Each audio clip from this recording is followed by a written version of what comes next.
Police का काम है अपने जुरिस्डिक्शन के अंदर रह के काम करना। जिस जिस स्टेट की जो पुलिस है उस स्टेट के अंदर ही उसका पावर है, और वो इस स्टेट के बाहर जांच नहीं कर सकती, जाकर किसी को पकड़ नहीं सकती। जैसे सपोज अगर यूपी पुलिस दिल्ली में नहीं घुस सकती है बिना परमिशन के, और दिल्ली में किसी क्रिमिनल को उठा के नहीं ले जा सकती है, कायदे से उसको दिल्ली पुलिस को इन्फॉर्म करना पड़ेगा, बाकायदा रिटर्न में देना पड़ेगा। तो उनकी अपनी एक सीमा है, एक बाउंड्री है जिसके अंदर काम करना होता है। उसी तरीके से फिर अब पुलिस के अंदर ही अलग अलग कई नाम होते हैं, जैसे सीआईडी है, या फिर एटीएस है, एसटीएफ है, anti terrorist squad, special task force, CID, CBCID, crime branch, ये सब पुलिस का पार्ट है। इसके बाद बाहर निकलते हैं तो हम 3 एजेंसियां और हैं। टोटल मिलाकर अगर आप इस पूरी एजेंसी को देखें तो 4 हिस्सों में बांट सकते हैं। एक रॉ है, research and analysis wing, RAW जिसको कहते हैं हम लोग।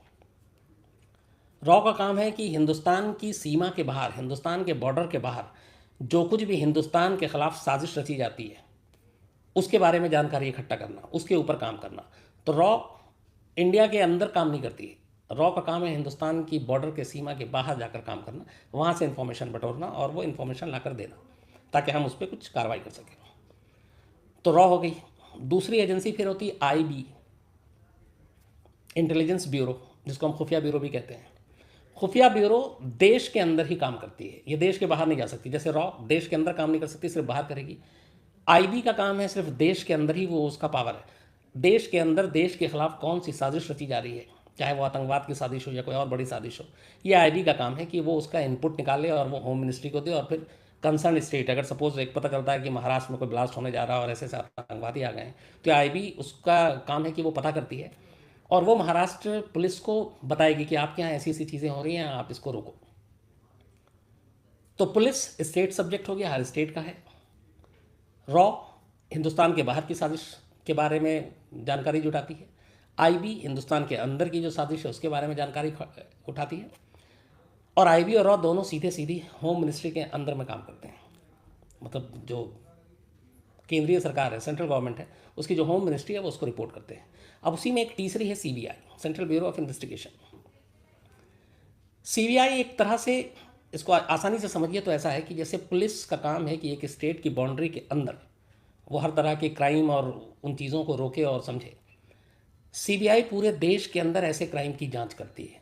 तो CBI के लिए हिंदुस्तान में कोई बाउंड्री नहीं है। जैसे स्टेट पुलिस के लिए ये प्रॉब्लम होती है कि वो यूपी की पुलिस MP में नहीं घुस सकती है, दिल्ली में नहीं आ सकती है, दिल्ली की पुलिस MP और यूपी में जाके इन्वेस्टिगेट नहीं कर सकती है बिना परमिशन के।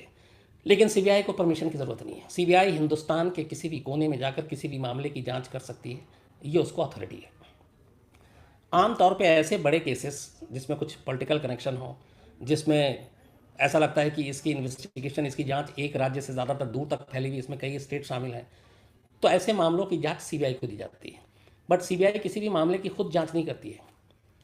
CBI तभी जांच करती है जब उसको रिकमेंड किया जाता है। सपोज अगर एक क्राइम, एक मामला आप मान लीजिए कि दिल्ली में होता है और दिल्ली पुलिस उसकी जांच कर रही है, तो दिल्ली पुलिस अपने आप CBI को उस मामले की जांच नहीं दे सकती है।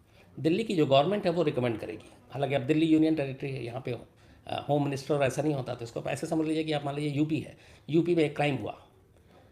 अब यूपी पुलिस को लगता है कि ये जांच का दायरा बड़ा है या इसमें पुलिस पे भी उंगली उठ रही है, सरकार पे भी उठ रही है, तो न्यूट्रल जांच करने के लिए यूपी की सरकार, यूपी का मुख्यमंत्री होम मिनिस्ट्री को लिखेगा दिल्ली में कि आप इस मामले की जांच CBI को दे दें, ये हमारी रिक्वेस्ट है। होम मिनिस्ट्री फिर उस पर संज्ञान लेती है। होम मिनिस्ट्री उसको फिर CBI को भेजती है और कहती है कि आप इसकी जांच कीजिए। तो CBI किसी भी मामले की जांच डायरेक्ट नहीं करती है, बल्कि उसको रिकमेंड किया जाता है। और रिकमेंड कौन करता है? स्टेट का चीफ मिनिस्टर, होम मिनिस्टर, और फिर सेंट्रल में होम मिनिस्ट्री। तो ये काम होता है CBI का, और उसके बाद CBI मामले की जांच करती है। CBI किसी भी सीरियस क्राइम की जांच कर सकती है, जैसे फॉर एग्जांपल आरुषि का आपका केस ले लीजिए, ऐसे बहुत सारे केस हैं। CBI फाइनेंशियल जो घोटाले और घपले हैं उसकी जांच करती है, जैसे आप चारा घोटाला ले लीजिए। तो ऐसे बड़े मामले उसकी जांच CBI करती है। CBI ने पहले क्या था कि जब शुरुआत हुई थी और CBI बनी थी, तो शुरू से ये सेंट्रल गवर्नमेंट के अंदर इसको एक टूल की तरह इस्तेमाल किया जाता। जो भी सरकार आती थी वो CBI के नाम पे धमकी देती थी, और CBI से ही मतलब फंसाने की भी बात होती थी, CBI को अपने हिसाब से जांच का मोड़ देने की बात होती थी। और 1997 तक ऐसा था कि CBI के डायरेक्टर को वो सरकार कभी भी हटा सकती थी। CBI होम मिनिस्ट्री के अंडर में थी, तो और फिर कई बार पीओ के डायरेक्ट अंडर में आई। तो कोई भी डायरेक्टर हो, जब मन किया अगर आज अपॉइंट किया, एक हफ्ते बाद भी हटा सकते थे। लेकिन 1997 में एक विनीत जैन केस हुआ था, उसके बाद सुप्रीम कोर्ट का के गाइडलाइंस ऑर्डर के बाद ये तय हुआ कि सीबीआई के डायरेक्टर को 2 साल से पहले आप नहीं हटा सकते। 2 साल तक वो अपने पद पे रहेगा। इसके पीछे की सोच ये थी कि जब सीबीआई डायरेक्टर को ये एहसास होगा कि उसे सरकार कोई भी नहीं हटा सकती, चाहे वो किसी भी जांच में इन्वॉल्व हो, तो वो 2 साल तक बेखौफ जांच कर सकता है, अपना काम कर सकता है, ईमानदारी से कर सकता है, बिना डरे हुए कर सकता है। इसलिए एक कानून लाया गया कि 2 साल तक सीबीआई के डायरेक्टर को आप नहीं हटा सकते। ये 1997 के बाद बना। इससे पहले ये था कि सीबीआई का जो गठन हुआ था वो 1 अप्रैल 1963 को हुआ था।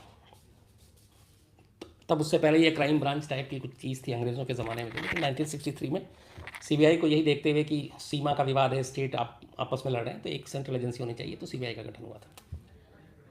सीबीआई के डायरेक्टर के अपॉइंटमेंट के लिए भी कि ईमानदारी से हो, एक कानून बना, एक रूल बना, और वो ये है कि सीबीआई का जो भी डायरेक्टर बनेगा, कोई एक आदमी प्राइम मिनिस्टर या होम मिनिस्टर अकेले तय नहीं करेगा।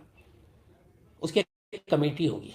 उस कमेटी में 4 लोग होंगे, एक प्राइम मिनिस्टर ऑफ इंडिया, दूसरा होम मिनिस्टर ऑफ इंडिया, तीसरा लीडर ऑफ अपोजिशन जो भी उस वक्त का हो, विपक्ष का नेता, और चौथा सुप्रीम कोर्ट के चीफ जस्टिस। अगर चीफ जस्टिस खुद उस कमेटी में आना नहीं चाहें तो चीफ जस्टिस सुप्रीम कोर्ट के किसी भी जज को, सर्विंग जज को ऑथराइज कर सकते हैं कि आप इस कमेटी में बैठेंगे। तो ये 4 लोग होते हैं, prime minister of India, home minister, leader of opposition और सुप्रीम कोर्ट के चीफ जस्टिस। ये बैठ के तय करते हैं कि सीबीआई का डायरेक्टर कौन होगा, और एक बार बन गया तो फिर वो 2 साल तक रहेगा। अब सीबीआई के डायरेक्टर को बनाने की तो कवायद ये 4 लोग करते हैं, हटाने का क्या है, तो हटाने का भी सेम है। यही 4 लोगों की कमेटी सिफारिश करेगी, तभी सीबीआई का डायरेक्टर हटेगा। तो अपॉइंट करना और फिर उसको बर्खास्त करना, दोनों का पावर इनके पास है। ये इसलिए बता रहा हूँ आपको ताकि जो अभी चल रहा है उसको आप आसानी से समझ सकें। इस बार जब सीबीआई के डायरेक्टर को आलोक वर्मा, जिनसे मैं बहुत अच्छे तरीके से परिचित हूँ क्योंकि दिल्ली के पुलिस कमिश्नर रहे, उससे पहले ये जॉइंट कमिश्नर और ये तमाम चीज़, तो करीब मैं 15-16 साल से इनको जानता हूँ। ड्यूटी कैडर के हैं ये, 1979 के, और एक अच्छे, इनकी पहचान जो है एक अच्छे और ईमानदार अफसर के तौर पर पहचान है इनकी। अब इसमें होता क्या है कि ये जो मैं आपको बता रहा हूँ कि पूरी कहानी क्यों समझिए आप, कायदे से जो आलोक वर्मा अभी सीबीआई के डायरेक्टर हैं करंटली, जिन्हें कल रात छुट्टी पे भेजा गया है, ये सीबीआई में सीनियरिटी के हिसाब से सीबीआई डायरेक्टर बनने के लिए रेस में नहीं थे। इनसे 2 सीनियर अफसर और थे। उनमें से एक तब सीबीआई में थे एडिशनल डायरेक्टर आर.के. दत्ता। लेकिन आर.के. दत्ता को ही ये चर्चा चल रही थी कि सीबीआई के अगले डायरेक्टर होंगे, और अनिल सिन्हा रिटायर होने वाले थे जो उस वक्त के सीबीआई के डायरेक्टर थे।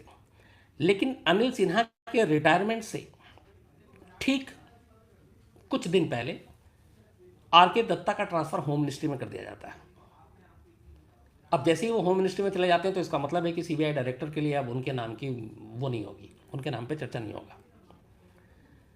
इसके बाद एक और बचते हैं, उनको भी छोड़ दिया जाता है, मिस्टर चौधरी थे। अब उसके बाद आलोक वर्मा दिल्ली के पुलिस कमिश्नर थे, और दिल्ली के पुलिस कमिश्नर से वो रिटायर हो रहे थे। आलोक वर्मा को सीबीआई का डायरेक्टर बनाया जाता है। अब इसमें ख़ास चीज़ ये है कि जब आलोक वर्मा सीबीआई के डायरेक्टर बने तो टोटल 45 आईपीएस अफसरों की लिस्ट इस कमेटी के पास गई थी, prime minister, home minister, leader of opposition, supreme court का चीफ जस्टिस, कि इन 45 आईपीएस अफसरों में से सीबीआई का एक डायरेक्टर चुना जाना है। कई बार ऐसा होता है कि सीनियरिटी को इग्नोर किया जाता है। ज़रूरी नहीं है कि सीबीआई में जो बहुत सीनियर है वही डायरेक्टर बनेगा। जूनियर बनने का भी इतिहास हमारे यहाँ 1963 से अब तक बहुत बार रहा है। तो 45 लोगों का नाम गया, लेकिन उस 45 लोगों में से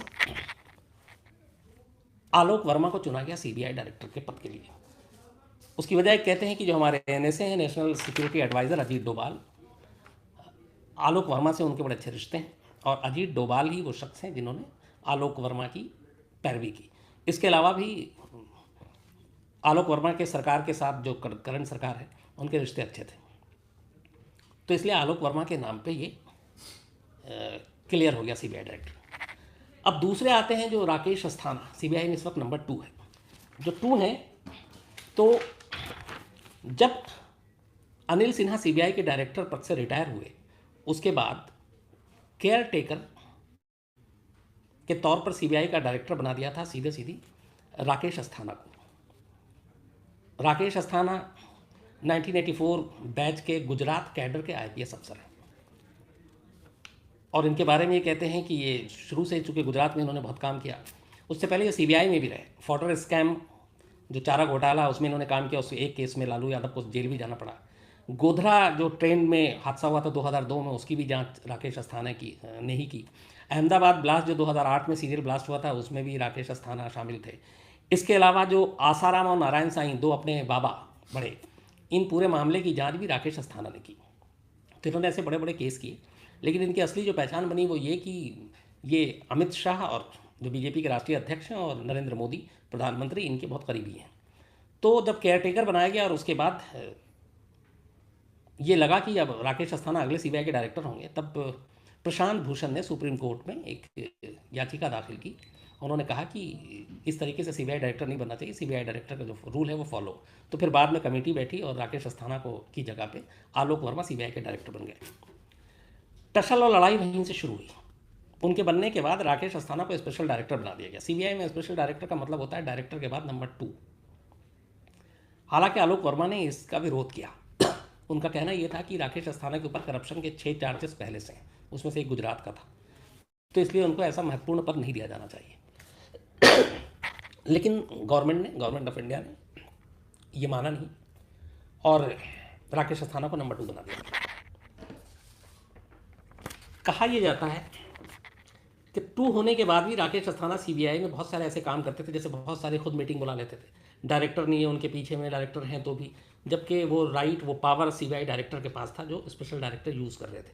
तो वो अपने आप को एज ए सीबीआई डायरेक्टर ही एक तरह से प्रोजेक्ट करते थे। और इसको लेकर राकेश अस्थाना और आलोक वर्मा में झगड़ा शुरू हुआ था। ये शुरुआत थी। आखिरी कील तब साबित हुई कि जब एक बहुत बड़े हिंदुस्तान के मीट एक्सपोर्टर हैं मोइन कुरैशी, हैदराबाद में, इनके खिलाफ हवाला और बाकी चीज़ों के मामले की कुछ शिकायतें आई। सीबीआई ने जांच शुरू की और उसके लिए फिर सीबीआई की एक स्पेशल इन्वेस्टिगेटिव टीम बनाई गई और उस टीम को हेड कर रहे थे राकेश अस्थाना। मोइन कुरैशी उसमें फंस रहे थे। इसी दौरान एक बिजनेसमैन है सतीश सना। सतीश सना ने मोइन कुरैशी को इस मामले से हटाने के लिए या बचाने के लिए एसआईटी टीम को ब्राइब देने की कोशिश की और दी भी अलग अलग किस्तों में, और कहते हैं कि वो 3 करोड़ से ज़्यादा की रकम थी जो दी गई। अब इसमें शुरू में आया कि एसआईटी टीम को जब इनका एक बंदा पकड़ाया तो उसने एक बालिया बयान दिया और फिर पता चला कि ये ब्राइब दिया गया। तो शुरू में ये आया कि ये ब्राइब आलोक वर्मा को दिया गया। अब जब आलोक वर्मा तक ये बात पता चली तो पूरी इन्वेस्टिगेशन हुई, उनमें से एक को अरेस्ट कराया गया। तो पता चला कि नहीं, ये ब्राइब जो है, ये रिश्वत जो है राकेश अस्थाना ने ली है और अलग अलग किस्तों में ली है। तो जब ये चीज़ें शुरू हुई तो इसके बाद इनका एक जब बंदा अरेस्ट हुआ, उसके बाद उसके बयान दर्ज हुए, तो फिर अचानक आलोक वर्मा सीबीआई के डायरेक्टर ने अपनी स्पेशल डायरेक्टर के खिलाफ एफआईआर दर्ज करवाया इस रिश्वत हो कांड के मामले में, और कहा कि इन्होंने 3 करोड़ से ज़्यादा एक मीट व्यापारी को बचाने के लिए, जिसकी जांच ये कर रहे थे, इनकी टीम ने ली और इसीलिए इनके खिलाफ घूसखोरी का मामला बनता है। ये एफआईआर दर्ज होता है। एफआईआर दर्ज होने के बाद अचानक पहली बार इतिहास में देश के सीबीआई हेडक्वार्टर में खुद सीबीआई की टीम रेड मारती है। सोचिए आप, सीबीआई हेडक्वार्टर में सीबीआई की टीम खुद रेड मारती है और एक डीएसपी रैंक के अफसर हैं देवेंद्र कुमार, जो इस टीम में शामिल थे, उनको अरेस्ट कर लिया जाता है, गिरफ्तार कर लिया जाता है। और वो यही कड़ी थी जो राकेश अस्थाना के खिलाफ मामला दर्ज हुआ था, उससे जुड़ा हुआ था। अब ये दर्ज होने के बाद एफआईआर दर्ज होता है। अब राकेश अस्थाना की भी गिरफ्तारी की तलवार अटक रही थी। इधर राकेश अस्थाना शिकायत कर देते हैं कि नहीं, मैंने नहीं, आलोक वर्मा ने घूस लिया है उस बिजनेसमैन से। तो अब स्पेशल डायरेक्टर पर इल्ज़ाम लगा रहा कि तुमने रिश्वत ली है। स्पेशल डायरेक्टर पर इल्ज़ाम लगा रहे कि आपने रिश्वत ली है। घर की लड़ाई बाहर आ गई। एक ने एफआईआर दर्ज कर दिया, दूसरे ने कंप्लेन कर दी। मामला कोर्ट में पहुंचा। जब एफआईआर दर्ज हुआ तो राकेश अस्थाना को लगा कि अब गिरफ्तारी हो सकती है, क्योंकि देवेंद्र कुमार ऑलरेडी गिरफ्तार हो गए, डीएसपी रैंक के सीबीआई के अफसर। तो वो कोर्ट पहुंचे तो फिर कोर्ट ने 29 तारीख तक राकेश अस्थाना की गिरफ्तारी पर रोक लगा दी। दूसरी उन्होंने दलील ये दी कि जो एफआईआर है ये पर्सनल दुश्मनी निकालने के लिए गलत इल्ज़ाम लगाया गया घूसखोरी का, एफआईआर को क्वैश किया जाए। लेकिन यहाँ पे राकेश अस्थाना को राहत नहीं मिली। कोर्ट ने कहा नहीं, एफआईआर क्वैश नहीं होगा, इसकी जांच होगी। हाँ, आपकी गिरफ्तारी पे हम 29 तक रोक लगा रहे हैं, इसके बाद हम सुनवाई करेंगे। तो ये मामला कोर्ट में चला गया। इधर राकेश अस्थाना के खिलाफ आलोक वर्मा ने शिकायत की। उधर अब आलोक वर्मा के खिलाफ उन्होंने कंप्लेंट दी सीवीसी में, होम मिनिस्ट्री में। तो ये लड़ाई चल रही थी और जब ये कोर्ट में मामला पहुंच गया तो जाहिर सी बात ये पानी सर से ऊपर चला गया अब एक डायरेक्टर और एक नंबर 2, सीबीआई हिंदुस्तान की सबसे बड़ी जांच एजेंसी, उसके 2 टॉप अफसर एक दूसरे के खिलाफ करप्शन का इल्ज़ाम लगा रहे हैं। अब इससे आप अंदाज़ा लगा लीजिए कि लोगों में मैसेज क्या जाएगा कि वो सीबीआई जो बड़े बड़े केस सॉल्व करती है, वो सीबीआई जिससे लोगों को बहुत उम्मीदें हैं, जिस सीबीआई ने इतने बड़े बड़े स्कैंडल और इतनी इतनी सारी चीज़ों के केस की इन्वेस्टिगेशन की है, अब वो सारे भी आता है कि क्या उसमें भी इसी तरह की रिश्वतखोरी और ऐसे ही करप्शन और ऐसे ही चीज़ें थी। क्योंकि फिर अब की मैं अगर एग्जांपल दूँ तो मैं जैसे कल ही कहानी सुना रहा था सोहराबुद्दीन इनकाउंटर का। अब उसमें सीबीआई ने जो चार्जशीट दाखिल की उसमें हर एक बड़े बड़े अफसरों के नाम लिए, आईपीएस अफसरों के नाम लिए, लेकिन सब बरी। फंसे कौन? एकदम जो छोटे driver, head constable, personal secretary, commando. तो अब ये सवाल और ये शक तो उठेगा, क्योंकि बात यहाँ पे ये है कि क्या कोई 2-3-4 करोड़ रुपए देकर इस तरह से आसानी से बच सकता है? सीबीआई के 2 बड़े अफसरों को, मुझे नहीं मालूम इस इल्ज़ाम में कितनी सच्चाई है। स्पेशल डायरेक्टर ने पैसे लिए हैं, स्पेशल डायरेक्टर कह रहे हैं, डायरेक्टर ने पैसे लिए हैं, लेकिन यहाँ से ये सवाल तो उठता है कि इतनी बड़ी जांच एजेंसी के 2 सबसे बड़े अफसरों को कोई भी घूस देकर क्या खरीद सकता है? बड़े बड़े केस, जो बड़े बड़े इन्वेस्टिगेशन के मामले हैं, उनके ऊपर असर डाला जा सकता है? ये बहुत ही गंभीर सवाल है और इसीलिए सरकार को अब इसमें बहुत बदनामी झेलनी पड़ी और रात को अचानक इन दोनों को छुट्टी पे भेजना पड़ा। अब हालांकि इसके खिलाफ भी कोर्ट में अपील खुद डायरेक्टर ने कोर्ट में दे दिया, जिसकी फ्राइडे को सुनवाई होगी। क्योंकि जैसा मैंने आपको शुरू में बनाया कि एक डायरेक्टर को, हालांकि यहाँ पे अभी टर्म ये यूज़ नहीं किया गया, हटा दिया गया, लेकिन छुट्टी पे भेजा, पर यह भी मैसेज गलत जाता है। छुट्टी पे ये कहा गया कि आप जांच पे असर पड़ेगा, लेकिन जब छुट्टी पे भेजने का भी एक सीबीआई डायरेक्टर का जो रूल है, जैसे कमेटी जब सीबीआई डायरेक्टर को अपॉइंट करती है, जिसमें prime minister, home minister, leader of opposition, supreme court का चीफ जस्टिस है, तो उसी सीबीआई डायरेक्टर को हटाते वक्त या छुट्टी पे भेजते वक्त क्या इस कमेटी को इस बारे में इन्फॉर्म नहीं किया जाना चाहिए था? क्या इस कमेटी से इस बारे में राय नहीं लेनी जानी चाहिए थी? ये सवाल अपने आप में उठ रहा है और इसीलिए ये मामला बहुत ज़्यादा उलझ के रह गया है। अब इस पर कमाल ये है कि देखिए, सीबीआई का एक 29 तारीख को सीबीआई के नंबर 2 अफसर के ऊपर फैसला आना है हाई कोर्ट से। सीबीआई डायरेक्टर ने जो अपने छुट्टी पे भेजे जाने के खिलाफ अपील कर दी अपने वकील के थ्रू सुप्रीम कोर्ट में, उस पर फैसला आना है फ्राइडे को। और जो तीसरे डीएसपी देवेंद्र हैं, जिनको अरेस्ट कर लिया सीबीआई हेडक्वार्टर में ही, सीबीआई ने छापा मारकर, उसने इस गिरफ्तारी के खिलाफ अपील की है दिल्ली के लोअर कोर्ट पटियाला हाउस में। तो 3 दिन में 3 सीबीआई के अफसरों के खिलाफ कोर्ट में सुनवाई होनी है, और सुनवाई किसी केस की जांच के लिए नहीं, किसी केस को सॉल्व करने के लिए नहीं, बल्कि कि भैया ये तीनों सीबीआई के जो अफसर हैं, देखो हम लोग, उन्होंने रिश्वत नहीं ली, हमें फंसाया जा रहा, हमें एक दूसरे को अपने ही सीबीआई के अंदर के लोग घेर रहे हैं, मार रहे हैं।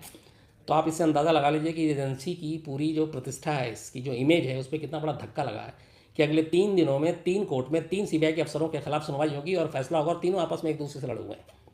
तो ये चीज़ें बड़ी, क्योंकि इससे इस केस का क्या होगा मुझे नहीं मालूम, वापस या भी जाएंगे या जेल जाएंगे मुझे नहीं मालूम, लेकिन इससे पूरी जो सीबीआई की बाकी केसों की जांच होती है, जो इन्वेस्टिगेशन होता है, उस पर अब आम लोगों का क्या नज़रिया होगा, वो कितना बिलीव करेंगे, कितना यकीन करेंगे कि वाकई सीबीआई सही जांच कर रही है कि नहीं।